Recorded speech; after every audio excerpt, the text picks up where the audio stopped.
У мужчины была травмирована нога.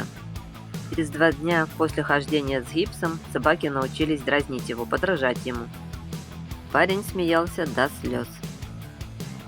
Собаки-дразнилки. Это какой-то глупый розыгрыш над животным. Люди испугали корову. Она, бедная, с перепугу упала. Выглядит, конечно, это смешно. А здесь бык дает жару льву. Лев решил напасть на него, но бык оказался сильней. Для ускорения поддал ему хорошенько рогами под зад. Ну и лев, понятно, ретировался, убежал.